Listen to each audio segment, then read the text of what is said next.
आइए आपको एक ब्रेकिंग न्यूज से आगाह करते हैं। चनियोट वापटा की नाअहली की वजह से ट्रांसफार्मर का खौफनाक धमाका, 5 अफराद जल गए, 3 अफराद की हालत तशवीशनाक, जबकि मुतअद्दिद मोटरसाइकिल और रक्शे भी जलकर खाक सतर हो गए।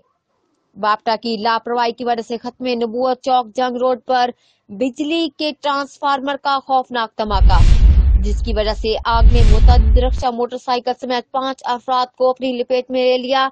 रक्षा मोटरसाइकिल जलकर खाक सतर हो गए, जबकि खौफनाक आग ने 5 अफराद को अपनी लपेट में ले लिया, जिनमें 3 अफराद की हालत तशवीशनाक है। जबकि जाए वकुआ के अफराद का कहना था कि वापटा असरान को इतला देने के बावजूद भी उन्होंने ट्रांसफार्मर की मुरम्मत नहीं की, जिसकी वजह से ट्रांसफार्मर ने धमाके से उड़ गया और मोटरसाइकिल, रिक्शे, फ्रूट फ्रोश की रेहड़ियां भी जल गईं, जिसमें 5 अफराद झुलस गए, जबकि 3 अफराद की हालत तशवीशनाक है। रिपोर्ट मेहर सुहेल, ब्यूरो चीफ, जियो एक्सप्रेस न्यूज, चनियोट।